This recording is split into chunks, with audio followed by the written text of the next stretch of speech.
ভারতে রাশিয়ার রাজদূত রোমান বাবুস্কিন একটা বড় বয়ান দিয়েছেন। উনি ইউক্রেনের ওপর ভারতীয় ছাত্রদের সমস্যায় ফেলার অভিযোগ এনেছেন। আর উনি বলেছেন ইউক্রেনের সেনারা বিদেশি ছাত্রদের মানব ঢালের মতো ব্যবহার করছে। উনি বলেছেন আমাদের ভারতীয় ছাত্রদেরও জিজ্ঞাসা করা উচিত ওনারা ওখানে কি দেখেছে আর কি সহ্য করেছে যখন ওনাদের ইউক্রেনের বর্ডারে অপমানিত করা হয়। রাশিয়ার রাজদূত বলেন ভারতীয় পড়ুয়াদের ইউক্রেন থেকে সুরক্ষিতভাবে বের করার জন্য রাশিয়ার আধিকারিকরা লাগাতার ভারতের আধিকারিকদের সঙ্গে যোগাযোগে রয়েছে আর রাশিয়ান সেনা সব রকম ভাবে সাহায্য করছে। ভারত সরকারকেও সব রকম ভাবে সাহায্য করার জন্য রাশিয়া তৈরি রয়েছে। রোমান বাবুস্কিন এটাও বলেন ইউক্রেনে ভারতীয় ছাত্রের মৃত্যু প্রচন্ড দুঃখজনক আর রাশিয়ার সরকার এই দুঃখের সময় তার পরিবারের সঙ্গে রয়েছে। উনি বলেন ভারতীয় ছাত্রের মৃত্যু তদন্ত করা হচ্ছে যাতে জানতে পারা যায় যে কোন পরিস্থিতিতে তার মৃত্যু হয়েছে। উনি জোর দিয়ে বলেছেন রাশিয়ান সেনা সাধারণ মানুষদের নিশানা করছে না আর আমাদের সেনাদের এগোনোর গতি অনেক কম রয়েছে।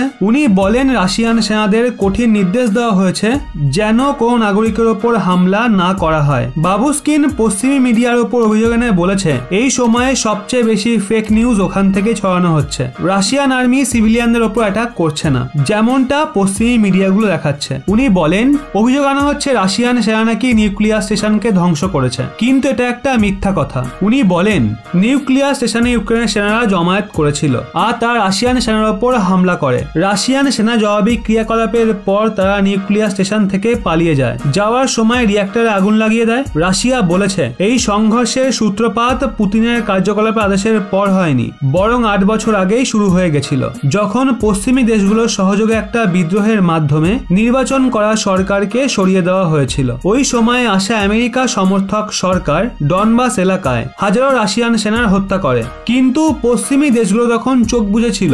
রাশিয়ার রাজদূত বলেন রাশিয়া নিজের সুরক্ষার গ্যারান্টি চায় কারণ এখন ন্যাটো তোপের মতো এগোচ্ছে। বাবুস্কিন আর্থিক প্রতিবন্ধকতা নিয়ে বলে রাশিয়া এরকম প্রতিবন্ধকতা আগেও সহ্য করেছে আর তাদের এই পরিস্থিতির মোকাবিলা করার অভ্যাস রয়েছে কিন্তু আর্থিক গতিবিধি ছাড়া রাশিয়ান শিল্পী খেলোয়াড় এবং এয়ারলাইন্সও প্রতিবন্ধকতা লাগানো পশ্চিমী দেশগুলোর উদ্দেশ্য পরিষ্কার করে দেয়।